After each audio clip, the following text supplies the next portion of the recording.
Olá você, meus irmãos e irmãs de Deus Espírita, vocês, meus amigos, que nos acompanham aqui na página Estação da Luz Espírita, muitíssimo obrigado mesmo pela sua companhia. Mas nós queremos lembrar que o nosso irmão Marcos de Mário, do Rio de Janeiro, através da web rádio Cristo Consolador, apresentou um programa simplesmente excepcional. O Evangelho em Espírito e Verdade, a metodologia de Jesus, lições objetivas, parábolas e reflexões. Não vim revogar a lei. Paulo, o vaso escolhido. É um programa simplesmente imperdível. E aí nós queremos lembrar que a nossa página Estação da Luz Espírita não tem fins lucrativos. O objetivo é exatamente esse, reunimos aqui a programação da web rádio O Cristo Consolador, São Paulo, da web rádio Estação da Luz de Natal e outras matérias mais espíritas, para que você encontre aqui aquilo que atenda às suas necessidades, para o seu lazer, seus estudos, suas pesquisas. Mas que a nossa página não tem fins lucrativos. É por isso que nós vamos reproduzir agora e agradecemos a sua companhia. O Evangelho em Espírito e Verdade, a metodologia de Jesus, lições objetivas, parábolas e reflexões. Não vim revogar a lei. Paulo, o vaso escolhido, com Marcos de Mário, do Rio de Janeiro, através da web rádio Cristo Consolador. Muitíssimo obrigado mesmo pela sua companhia.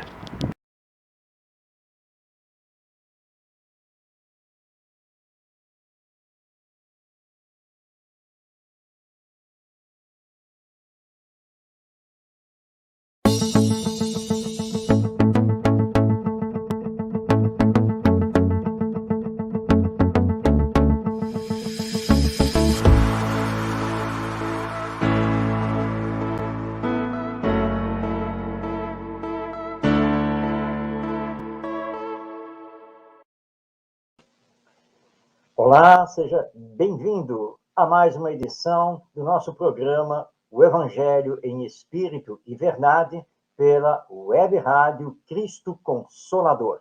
Aqui estamos toda quinta-feira a partir das 5 da tarde para estudarmos o Evangelho, para estudarmos os grandes apóstolos das lições da Boa Nova à luz da doutrina espírita.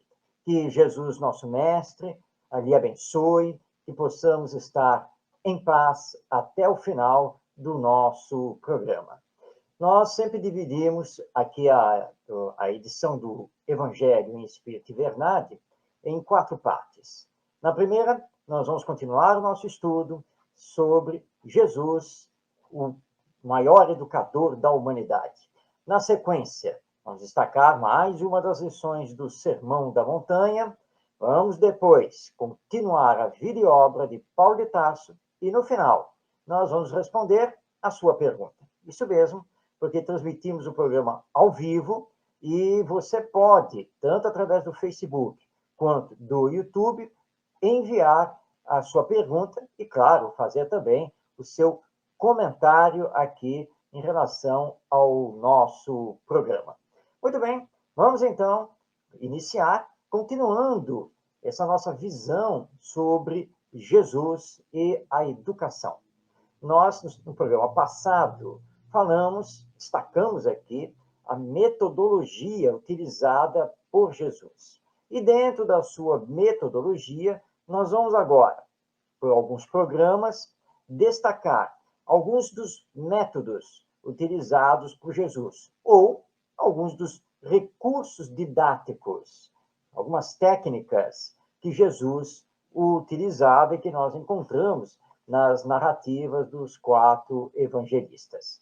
Bem, nós vamos hoje destacar 3 recursos: as lições objetivas, as parábolas e as preleções. Vamos começar então com as lições objetivas, ou seja, quando Jesus se dirigia diretamente aos seus interlocutores, fossem os discípulos ou algum outro personagem, para dar diretamente uma explicação bem aberta, objetiva, sem rodeios. Onde nós vamos encontrar isso? Vamos aqui fazer 2 destaques, iniciando pelo Evangelho de Mateus, no seu capítulo 18, versículos 1 a 4. Bem, o que está nessa passagem? Bem, para ensinar o que devemos alcançar, o que devemos fazer para alcançar o reino dos céus. Jesus, nessa passagem, ele chama para si uma criança e, falando então aos discípulos e demais pessoas que estavam ao seu redor, ele diz que, para entrar no reino dos céus, seria necessário fazer-se qual uma criança.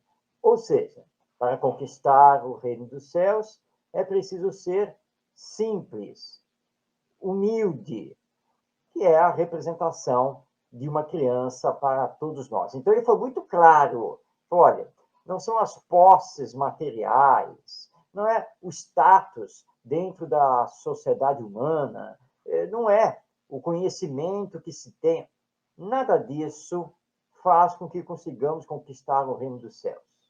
O que faz com que consigamos essa conquista são as virtudes, e principalmente humildade e simplicidade. Nós vamos encontrar também uma lição objetiva no Evangelho segundo João, no capítulo 13, entre os versículos 1 a 15, quando Jesus lavou os pés dos discípulos. Passagem muito conhecida, tradicionalmente utilizada também pela Igreja Católica no seu cerimonial, e onde então Jesus, mais uma vez, vem dar a lição da humildade. E que então é preciso ser humilde para conquistar o reino dos céus. E não apenas ser humilde, mas fazer a caridade, porque o próprio Jesus o demonstrou. Com isso, então, Jesus dava lições objetivas, mas essas lições objetivas eram sempre seguidas dos próprios exemplos. Então, os educadores, de uma forma geral, aqui, os pais, os professores, evangelizadores da infância, precisam lembrar disso. Não basta dar uma lição objetiva, por melhor que ela seja. Essa lição precisa ser acompanhada pelo próprio exemplo. Muito bem. Esse é um dos recursos utilizados por Jesus. O outro recurso, famoso, é a utilização das parábolas. A parábola é uma história com fundo moral e que faz as pessoas pensarem, para justamente procurarem e entenderem o fundo moral dessa história. Bom, as parábolas são, por demais, conhecidas, muito utilizadas. Quem já não ouviu falar das parábolas do nosso Mestre Jesus? Quem não conhece esta ou aquela parábola? Vamos dar aqui alguns exemplos. Vamos recordar só algumas. Parábola do bom samaritano, a parábola dos credores e dos devedores, parábola do mau rico, parábola do festim de bodas, parábola da figueira que secou, e assim por diante. Então, nós temos diversas parábolas espalhadas nos 4 evangelistas, ou seja, nós vamos encontrar as parábolas que estão ali transcritas por Mateus, por Marcos, por Lucas e por João. Então, Jesus utilizava muito as parábolas. E as parábolas têm uma característica bem interessante, porque são histórias, mas elas têm por base o cotidiano, o dia a dia, o conhecimento daquele a quem a parábola é dirigida. Portanto, não é uma história pura e simplesmente inventada. Não é uma ficção alegórica. Não. Jesus, por exemplo, sabia que o povo judeu, em sua grande maioria, era um povo pastoril e agrícola. Ou seja, os judeus trabalhavam muito no pastoreio dos rebanhos e trabalhava muito também no campo, os vinhedos e assim por diante. E havia uma parte dos judeus que trabalhava no comércio e, claro, a classe religiosa, formada pelos doutores da lei e sacerdotes. Então, Jesus pegava o dia a dia da vida dos judeus para, então, contar histórias em cima daquele dia a dia. E a história sempre levava os ouvintes a terem que pensar na lição de fundo moral que a história continha. Então, Jesus sempre trabalhou dessa maneira. Mateus nos diz no seu capítulo 13, versículos 10 a 15, que os discípulos chegaram a Jesus e perguntaram diretamente: Senhor, por que lhes fala por parábolas? Ou seja, por que o Senhor, quando está com o povo, o Senhor não fala diretamente, o Senhor não dá a lição objetiva? Ele diz que não. Era preciso falar por parábolas, porque, na verdade, o povo, na sua maioria, não estava preparado para as verdades diretas. Daí, então, a necessidade, como recurso didático, de utilizar as parábolas para levar com que as pessoas pensassem sobre o ensino moral, conseguissem, com aquela história, apreender a magnitude e a profundeza do Evangelho. Então, já vimos que Jesus, dependendo da ocasião, utilizava de lições objetivas e acabamos de ver que Jesus também utilizava das parábolas. Mas Jesus também utilizava das preleções. Preleções? Como assim preleções? As preleções, hoje em dia, elas são conhecidas como discursos didáticos, que nós espíritas conhecemos muito bem. A famosa palestra pública é uma preleção, uma apresentação que se faz no grupo de estudos sobre um determinado tema é uma preleção. E onde Jesus fez isso? Fez isso em mais de uma ocasião. Mas vamos destacar aqui, justamente, a segunda parte do nosso programa, a sua preleção mais famosa, o Sermão da Montanha, também conhecido como o Sermão do Monte. Nesse sermão, que ele inicia com as bem-aventuranças, ele está fazendo uma preleção, uma palestra. E segundo os evangelistas, principalmente Mateus, que faz muito essa narrativa, eram multidões. Eram centenas, eram milhares de pessoas que acorriam até ele. Então, ele procurava sempre se colocar no lugar mais elevado para poder falar à multidão. É uma palestra. Ou então, ele dá os seus ensinos. Como fazemos normalmente nas reuniões públicas no centro espírita.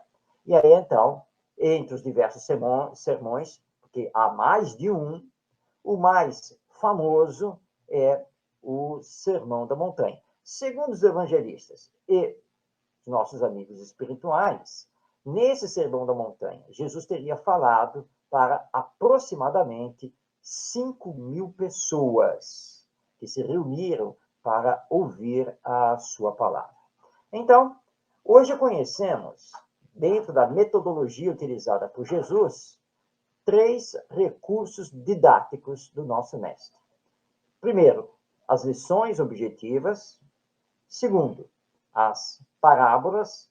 E terceiro, as preleções ou sermões, como os evangelistas consignaram nas suas narrativas. Então, 3 recursos sempre adaptados de acordo com as necessidades do momento e dos ouvintes.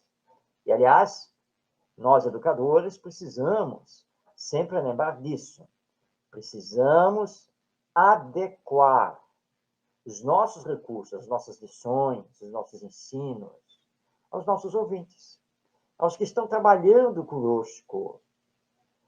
Uma plateia de intelectuais, de cientistas, claro que você poderá fazer aprofundamentos teóricos, que não poderá fazer numa plateia de pessoas simples, de pouca cultura, Muitas vezes, parte dela, inclusive, formada por pessoas analfabetas.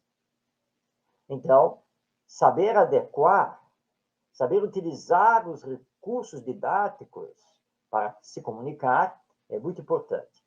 E Jesus sabia fazer isso. Por isso, a sua metodologia é tão rica e nos leva a considerar Jesus, sim, como o maior educador que esta humanidade já teve. E não temos nenhuma dúvida em relação a isso. Vamos, então, agora aproveitar para destacar o Sermão da Montanha, né? Esse recurso da palestra, da preleção. Já há alguns programas que nós estamos acompanhando passo a passo o conteúdo do Sermão da Montanha. Vamos fazer isso hoje também, porque estamos trazendo para nós o Sermão da Montanha, que está lá em Mateus, no seu capítulo 5. Hoje, os versículos 17 e 18, que são os seguintes: Não julgueis que vim destruir a lei ou os profetas. Não vim destruí-los, mas sim dar-lhes cumprimento.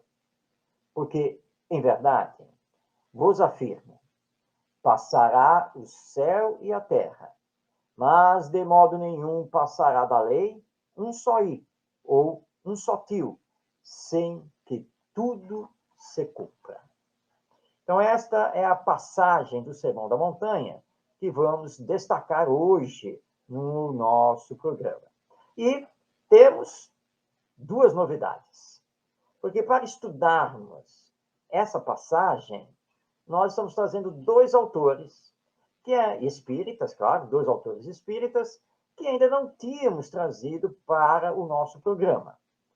Esses dois autores escreveram livros específicos, estudando o conteúdo do Sermão da Montanha. Nós, então, estamos falando, primeiramente, de Rodolfo Caligares, com o livro O Sermão da Montanha. E vamos também trazer para nós Richard Simonetti, com o livro A Voz do Monte. Bem, Jesus disse que ele não veio destruir a lei ou os profetas. Então, a primeira coisa que precisamos entender, que lei é essa? A que lei Jesus estava se referindo? Na época, a Palestina, o povo judeu, estava sob domínio do Império Romano. Então, nós tínhamos a lei judaica, que era uma lei essencialmente religiosa, mas aplicada também a nível administrativo e jurídico, e tínhamos a lei romana, o Código Civil Romano. Jesus disse que não veio destruir a lei. Então, ele não veio destruir a lei judaica, ou seja, a lei mosaica, aquela promulgada por Moisés, ou ele não veio destruir a lei romana, o Código Civil Romano. Na verdade, nem uma coisa e nem outra. Ele não veio destruir a lei moral, a lei divina. Mas onde está a lei divina? Sim, nós espíritas sabemos que a lei divina está gravada na nossa consciência. Mas, na época, a lei divina era representada pelos 10 mandamentos recebidos por Moisés. Os 10 mandamentos resumem a lei divina dentro do seu aspecto moral. Se tirarmos os 10 mandamentos, o resto é a lei civil, que foi estabelecida por Moisés para controlar o povo judeu. Essa lei civil, ela está lá no Velho Testamento, nos 5 livros que são considerados como obras, né, como escritos por Moisés, que são os livros do Gênesis, Êxodo, Levítico, Números e Deuteronômio. Jesus, na verdade, em relação à lei mosaica, veio sim alterar muitas coisas. Mas em relação ao decálogo, que é uma lei moral, ele veio dar cumprimento e aprofundar o entendimento do decálogo. Por isso, Jesus fez essa afirmação: não vim destruir ou revogar a lei, mas cumpri-la.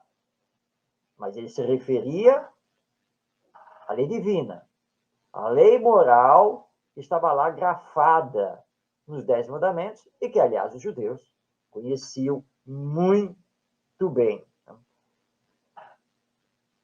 Então, vamos separar as coisas? A lei moral de origem divina é uma coisa, e que Moisés recebeu no Monte Sinai, dando origem às 2 pedras, né, ou 2 tábuas, com aqueles 10 mandamentos. Não matarás, não roubarás, não cometerás adultérios, amarás ao Senhor teu Deus acima de todas as coisas, e assim por diante. Essa lei, essa é irrevogável e precisa ser cumprida. A lei mosaica, não, porque a lei mosaica foi de uma época. E, aliás, naquele tempo de Jesus já estava na hora de ser modificada, de ser transformada. Ela era conhecida como lei de talião, a lei do olho por olho e dente por dente. E Jesus dizia, não, vocês não têm que viver através dessa lei civil dada por Moisés. Vocês têm que viver pela lei divina, recebida por Moisés. Mas Jesus se referiu aqui também aos profetas. O povo judeu tem na sua história vários profetas que ficaram famosos. Isaías, Elias, Ezequiel e outros. Muito famosos, com seus escritos também ali no Velho Testamento. Muitos deles, aliás, eles foram chamados profetas, porque eles tinham mediunidade, tinham o contato com o mundo espiritual e receberam muitas inspirações de ordem divina, embora algumas misturadas com algumas questões de ordem humana. Mas isso é compreensível, é natural pela própria época em que viveram e as influências culturais e religiosas que receberam na sua época. Então, Jesus se refere aqui aos profetas também do ponto de vista moral.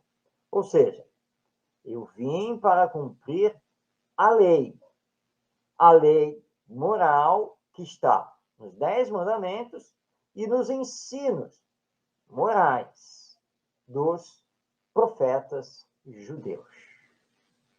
Por isso não tem sentido nós espíritas mergulharmos em estudos do Velho Testamento. O Velho Testamento, para nós, ele está não superado, mas o Velho Testamento, que são vários livros, eles, na verdade, narram a saga histórica do povo judeu. Trazem, sim, alguns belos ensinos profundos, como é o caso dos 10 mandamentos, muitas coisas, por exemplo, dos Salmos de Davi, por exemplo, várias coisas dos profetas, mas não tudo. E outras coisas são apenas história, nada mais do que isso. E, inclusive, a visão que se tem sobre Deus no Velho Testamento é uma visão equivocada, porque é a visão de um Deus guerreiro, um Deus da morte, um Deus vingador, que nós espíritas não admitimos, e nem Jesus admitiu, porque Jesus passou toda a sua vida chamando Deus de Pai, Pai de misericórdia, de bondade, Pai que nos entregou o amor para vibrar em nós e em todo o universo. Então, não há sentido de ficarmos estudando o Velho Testamento. Nós, espíritas, precisamos nos fixar no Novo Testamento. Ou seja, os livros que compõem o Evangelho. Então, são os livros de Mateus, de Marcos, de Lucas, de João, as cartas de Paulo de Tarso e mais as cartas de Pedro, João, Tiago, Judas, o Apocalipse de João e não podemos esquecer o Atos dos Apóstolos, que foi escrito por Lucas. Esses livros compõem o Novo Testamento. E precisamos tirar do conteúdo desses livros os ensinos morais, os ensinos que nos levam à espiritualização e moralização. Essa tem que ser a nossa fixação. E Kardec tanto compreendeu isso no seu diálogo e estudos com os espíritos superiores, que nos legou a obra O Evangelho segundo o Espiritismo. E na introdução, ele é muito claro ao dizer que a obra vinha a público como alicerce do Espiritismo, porque estudava com exclusividade os ensinos morais de Jesus, à luz da imortalidade da alma, da reencarnação, da revelação mediúnica e da lei de evolução. Portanto, o que nos interessa, o que mais importa, são os ensinos morais. E Jesus deixou muito claro isso no Sermão da Montanha, quando disse que ele estava vindo até nós para dar cumprimento aos ensinos morais.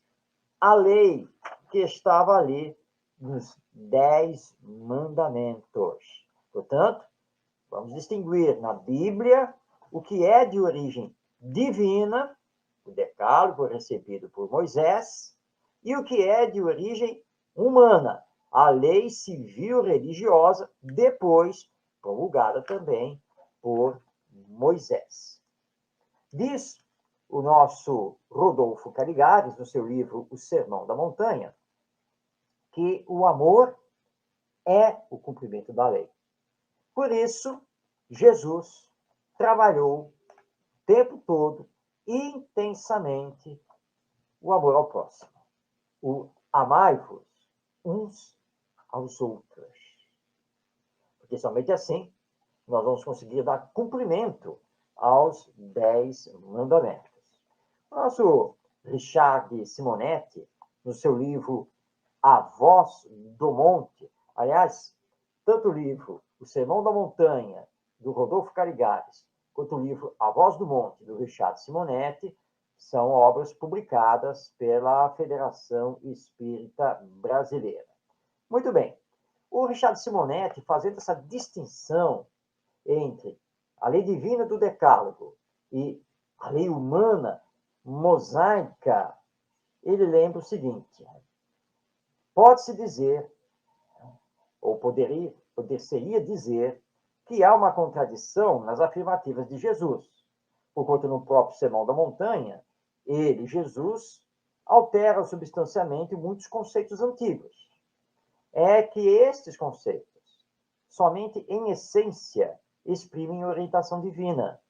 Tudo mais é apenas o relato das experiências e tradições do povo judeu, altamente belicoso e materialista, contido por severas disciplinas que atendiam aos interesses da época, mas estavam longe de exprimir a vontade do Criador.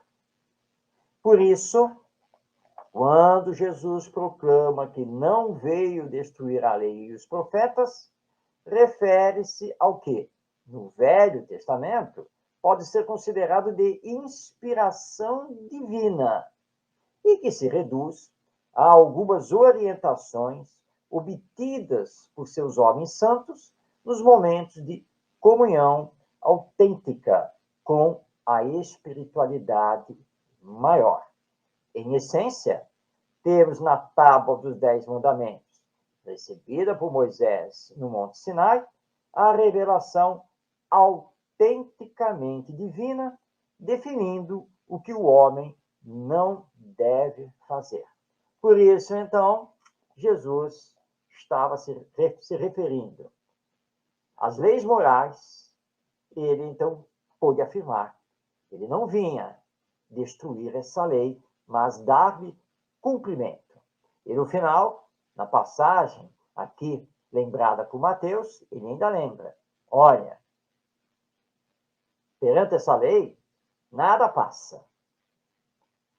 Em tudo, o ser humano terá que responder, e só ganhará o reino dos céus se efetivamente cumprir a lei moral, cumprir a lei divina, cujo roteiro, síntese, está nos 10 mandamentos.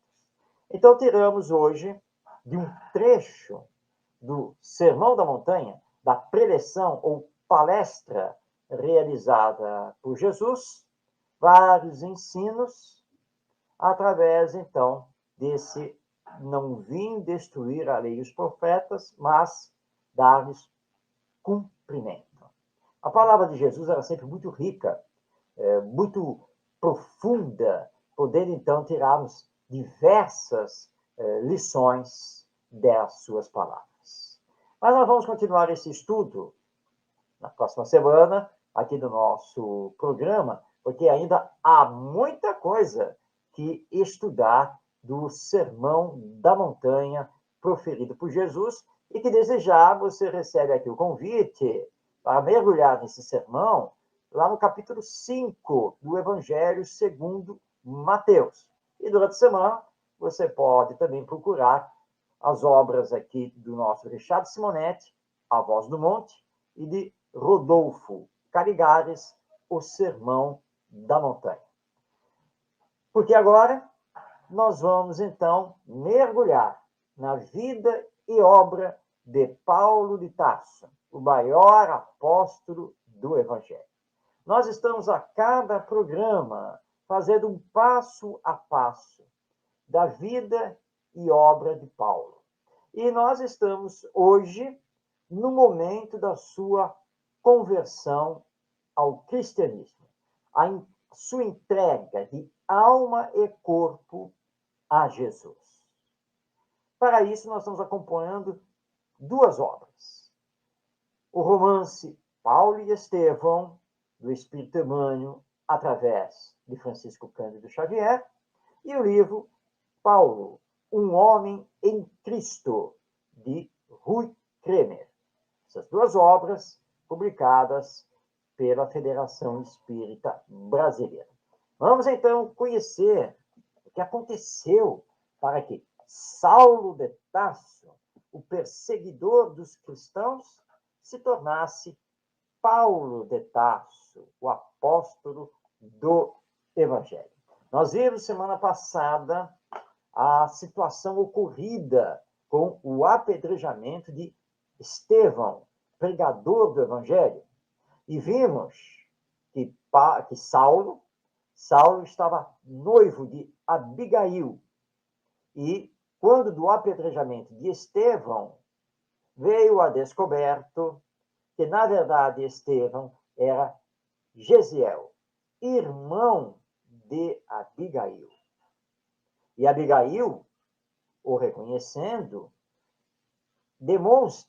mostra a Saulo que ela já estava se envolvendo com as lições do meigo nazareno, e que ela tinha tido como mestre Ananias, que andava por Jerusalém naquele momento.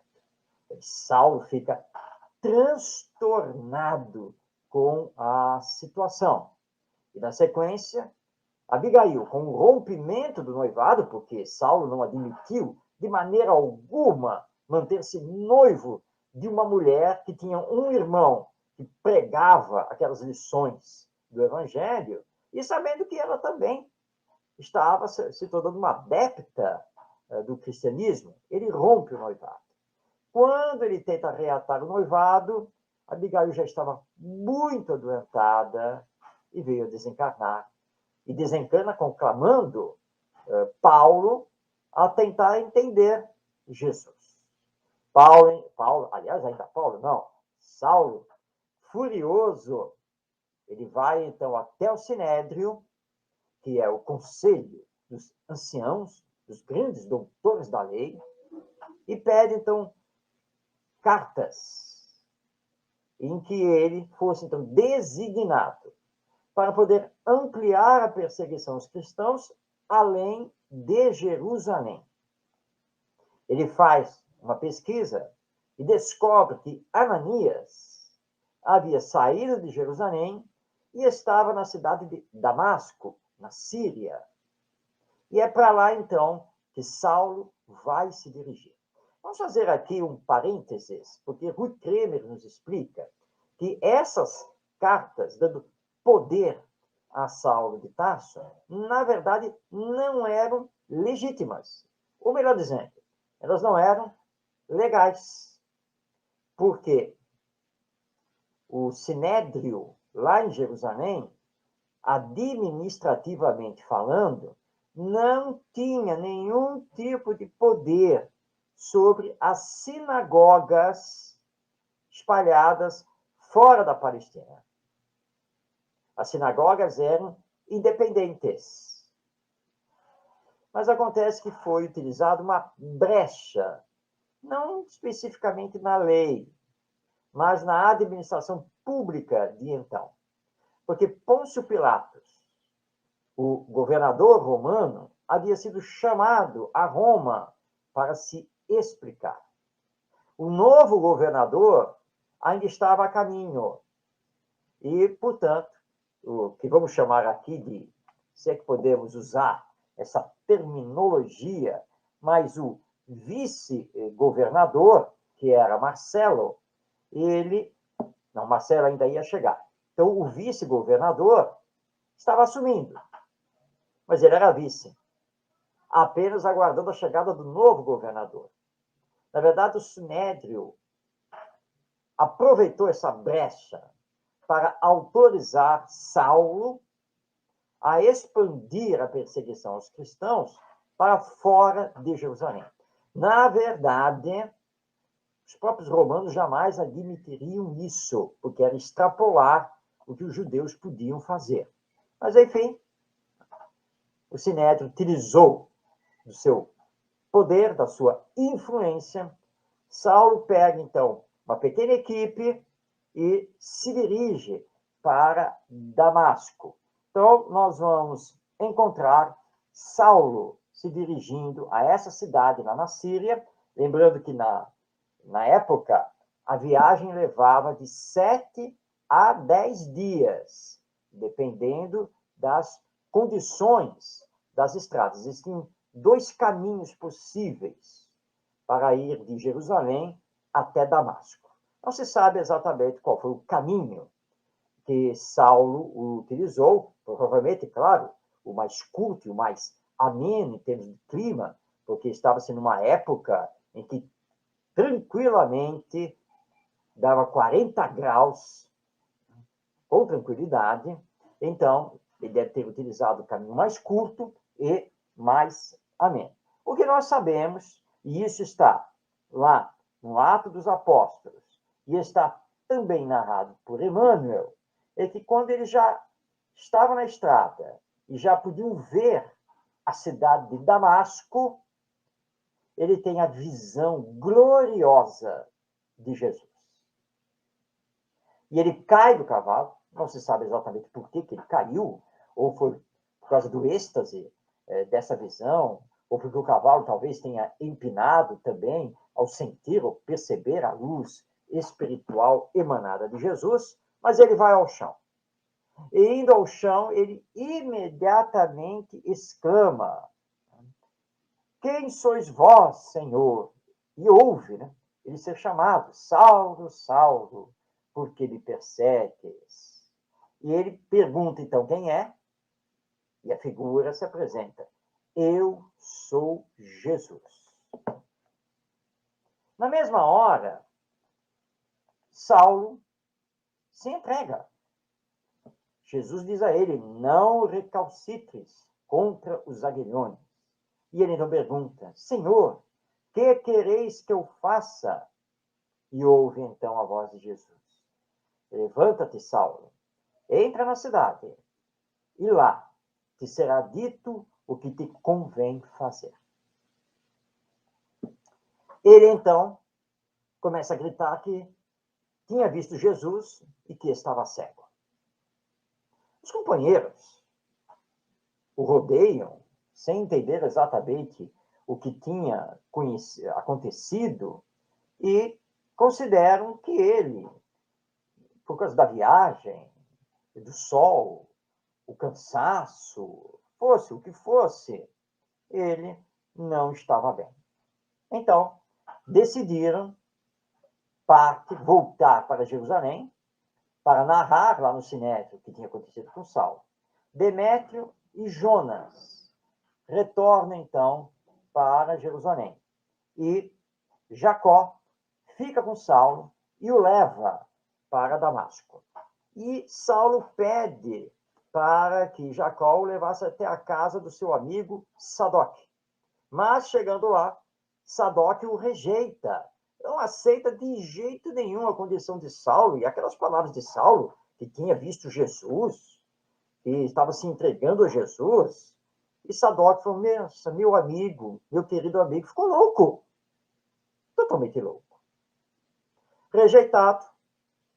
Então, Saulo é encaminhado por Jacó até uma estalagem, uma pousada, como nós conhecemos hoje em dia aqui no Brasil. E lá ele aguarda, porque Jesus havia dito a ele que ali lhe seria dito o que fazer. Mas Jacó não fica com ele. Alega que também precisava voltar agora para Jerusalém, não tinha mais nada a fazer lá em Damasco. Saulo fica 3 dias na pousada aguardando. Até que no 3º dia, o estalajadeiro anuncia que ele tem uma visita. E ele pensa assim, mas de repente é Sadoc, né? Meu amigo. Ele deve ter pensado e voltou para conversar comigo. Mas não era Sadoc. Quem estava ali em nome de Jesus para conversar com Saulo era Ananias. O perseguido agora estava ali para auxiliar o perseguidor. Eles conversam. Ananias impõe as mãos sobre os olhos de Saulo e este então volta a enxergar. E Ananias conversa com Saulo a respeito do Evangelho e entrega a ele alguns pergaminhos, que são cópias dos ditos do Senhor, escritos por Mateus. Foi o primeiro Evangelho. Não é o Evangelho segundo Mateus que conhecemos hoje, que está publicado no Novo Testamento. É o Evangelho primitivo, conhecido como Ditos do Senhor, e que trazia apenas os ensinos morais dados por Jesus. Então, Saulo tenta mais uma vez conversar com Sadoc, é repelido, e Ananias diz a ele, Saulo, você agora precisa se preparar, você precisa estudar o Evangelho, você precisa sair de Saulo para ser um novo homem. Saulo, então, pensa e resolve se retirar de Damasco e ir para a cidade de Palmira, à beira do deserto. E lá em Palmira, ele vai encontrar o seu grande mestre, Gamaliel, que vivia com seu irmão, que era um comerciante, e Gamaliel já tinha se transformado em cristão. Já era um adepto dos ensinos de Jesus.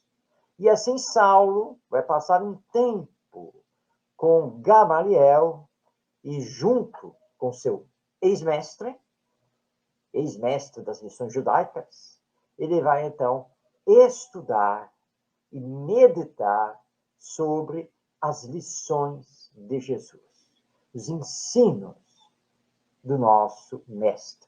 Podemos dizer, então, que a partir aqui, deste evento na estrada de Damasco, e na sequência, internando-se em Palmira, que Saulo já é um cristão. Ele já aceita os ensinos de Jesus, reconhece Jesus como o Messias, mas ele mesmo se considera não preparado. Era preciso tirar de si todos os ranços do judaísmo para poder, de fato, abraçar e viver o cristianismo.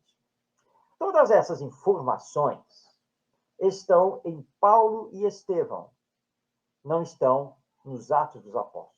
Nos Atos dos Apóstolos, nós vamos encontrar apenas e tão somente a cena da conversão de Saulo na estrada de Damasco. Lucas, por algum motivo, não fala dessa estada de Saulo em Palmira. O próprio Saulo fala dessa sua estada, mas sem maiores detalhes, mas na carta aos Gálatas, no seu primeiro capítulo, ou seja, capítulo 1, versículo 17, Saulo se refere ao período em que ele ficou no deserto, meditando e estudando as lições de Jesus.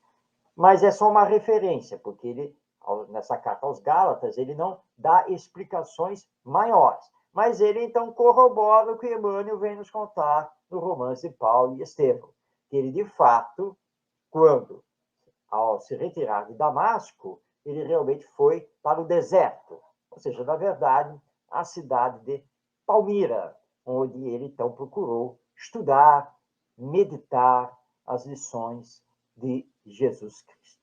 Bem, o que vai acontecer lá em Palmira, e o que vem, então, depois disso?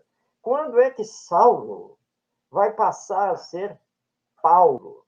Calma, nós começaremos a ver isso na próxima quinta-feira, aqui mesmo, no nosso programa, pela web rádio Cristo Consolador.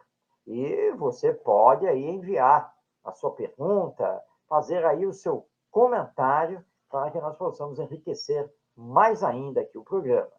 E por falar em perguntas a respeito do Evangelho, nós temos duas hoje que nos foram endereçadas. E a primeira é a seguinte: passados mais de 2000 anos do Evangelho, e vendo a humanidade às voltas com tantos males, devemos considerar que Jesus falhou? Na verdade, devemos considerar que nós, os seres humanos, falhamos. Temos o convite do amor, do perdão, da humildade, da caridade, o convite divino conosco há mais de 2000 anos, para realizarmos a nossa transformação moral e espiritual. Infelizmente, estamos deixando as encarnações passarem sem que realmente façamos maiores esforços para a nossa transformação, que é sempre individual, nunca coletiva. A transformação coletiva ela vem depois que individualmente vamos fazendo a nossa transformação. Jesus não falhou. Jesus era o Messias, o enviado de Deus para a nossa redenção, nossa transformação, nossa salvação. Tudo o que ele nos ensinou e exemplificou é para todos sempre. Para todos. É universal e atemporal. Não era para aquele tempo. É para todos os tempos. Mas nós ainda nos comprazemos nas zonas de conforto do egoísmo, do orgulho, da vaidade, da hipocrisia, daí tantos males na nossa humanidade. Nós já deveríamos, porque tivemos tempo mais do que suficiente para nos transformar. Ou seja, para colocar em prática os ensinos morais. Hoje nós vimos vários no nosso programa, desde quando iniciamos, mostrando os recursos didáticos utilizados por Jesus para ensinar. Depois, quando mergulhamos numa das passagens do Sermão da Montanha, agora vendo a vida e obra de Paulo de Tarso, quantas lições riquíssimas e mais esclarecidas e mais aprofundadas com o Espiritismo. Então, se alguém falhou nesses pouco mais de 2000 anos, com certeza não foi Jesus. Ele veio e cumpriu a sua missão e nos legou o Evangelho e dividiu a cristandade em antes e depois dele. Ele marcou a história humana. Hoje nós estudamos a história do ser humano no planeta Terra com essa classificação: antes de Cristo, depois de Cristo. Então ele não falhou, nem o Evangelho falhou. Nós é que não deixamos ainda que o Evangelho nos transforme. Mas precisamos, então, acionar a força de vontade para realizar essa transformação e finalmente estarmos com Jesus, porque ele sempre esteve conosco, continuará conosco, porque é o nosso governador espiritual, é o nosso guia e modelo.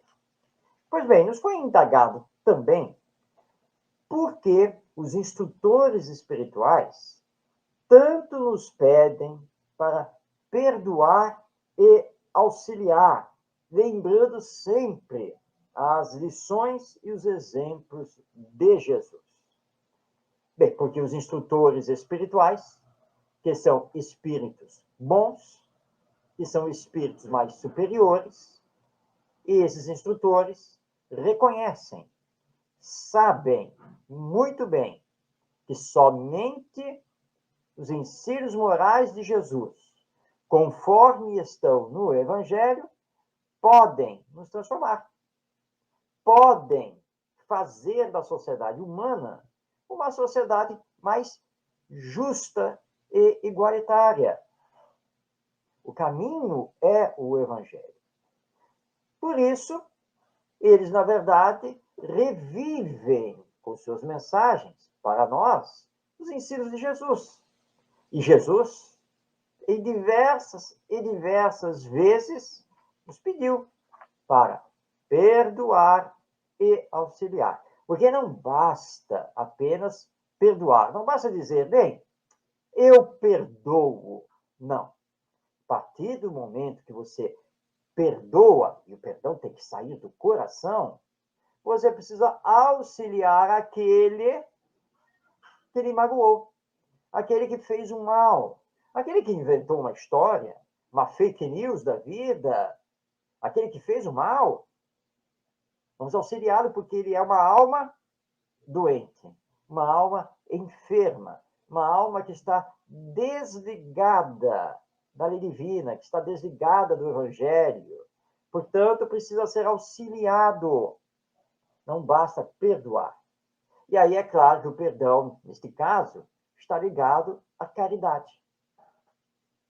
Vamos recordar Jesus? Porventura, Jesus, quando ensinava, ele se recusava na sequência a atender as pessoas? Não é isso que vemos lá no Evangelho. Pelo contrário, nós vemos então Jesus atendendo as pessoas, indo na casa deste, na casa daquele, aceitando o convite para almoçar, para jantar, com este e com aquele, acolhendo as pessoas na rua com seus casos particulares, para curar, levantar os ânimos. Portanto, não basta perdoar. É preciso também realizar a caridade. Por isso, os instrutores espirituais estão sempre batendo nessa tecla. Perdoa e auxilia. E quem perdoa e auxilia não para no tempo, mas segue firme construindo o bem. Não importa as injúrias que receba, as violências que lhe façam, a indiferença que lhe joguem, as mentiras que inventem, nada disso deve parar o verdadeiro cristão, o verdadeiro espírita, porque estamos com Jesus, estamos com a verdade da vida futura, da imortalidade da alma, e, portanto, devemos sempre prosseguir, não deixar o desânimo fazer ninho, nem na nossa mente, nem no nosso coração. Bem, estamos chegando ao final do nosso programa, o Evangelho em Espírito e Verdade, trazendo então as lições do nosso Mestre Jesus, trazendo seus ensinos, os exemplos de Paulo de Tarso, e, claro, também aqui interagindo com você através das suas perguntas e dos seus comentários. Tudo sempre à luz do Espiritismo, dos princípios que formam a doutrina espírita, para que possamos superar em nós o homem velho, para sermos o homem novo da era do Espírito, para que mais rapidamente possamos, aqui no nosso planeta Terra, finalmente colocarmos em ação o mundo de regeneração, deixando as expiações e provas do tempo histórico da humanidade. Esse é o convite que temos a você. Esteja conosco na próxima quinta-feira, a partir das 5 da tarde, pela Web Rádio Cristo Consolador, em transmissão pelo Facebook e também pelo YouTube. Um grande abraço a você, paz em sua vida e até o nosso próximo encontro.